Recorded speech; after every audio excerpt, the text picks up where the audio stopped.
Now it's time to set up your research. The first thing you should do is create a question from your topic. While a topic is what your research is about, a question will provide you with a firm direction for your search. Think of it this way. The thesis of your paper is the answer to your research question. So if you know your question, you'll have a much easier time of doing research and determining your answer. As an example, the topic might be a history of athletic shoes.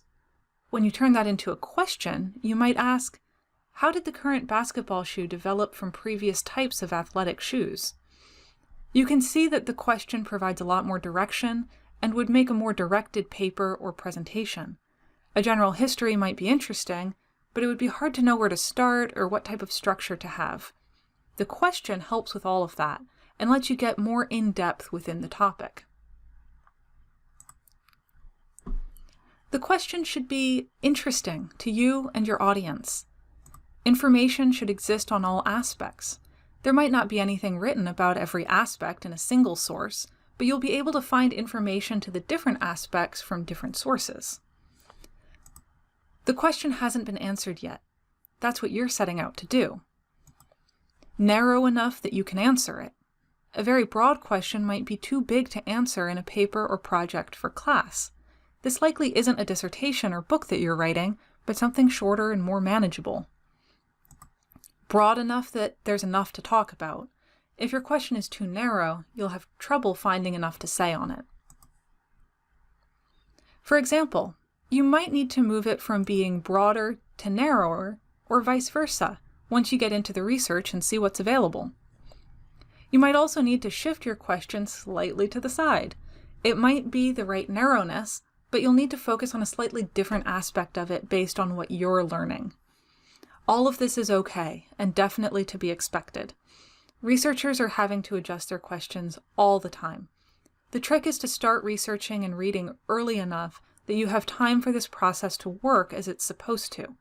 If you wait too late, it'll be hard to have the wiggle room you need to make adjustments. Let's take a look at an example of variations on a question to see what they might look like. First, what are the neurological effects of Snapchat use on children ages 8 to 12?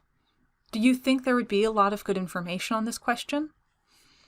Second, what are the social and emotional effects of social media use on children and adolescents? What about this one? Would you be able to research it effectively? Finally, what is the effect of social media on people? Is this one that you would expect to find good information on? The first question is very narrow. It's looking at only one type of effect, only one type of social media, and a narrow band of ages. I think this one would be too narrow to research unless you're actually setting up your own experiment and creating that information. The second question broadens the types of effects. It allows for any social media, and it also broadens the age range. I think this one would have enough information, but it still guides our search enough to find useful information. I think this one is the right level of narrow enough and broad enough. The third question is looking at any effect, any type of social media, and the entire population. I think this one would be too broad. It's a very broad question and may not help us target the search enough. All of this is still hypothetical. I might get into my research and find that actually the third question is the only one that's broad enough to find information.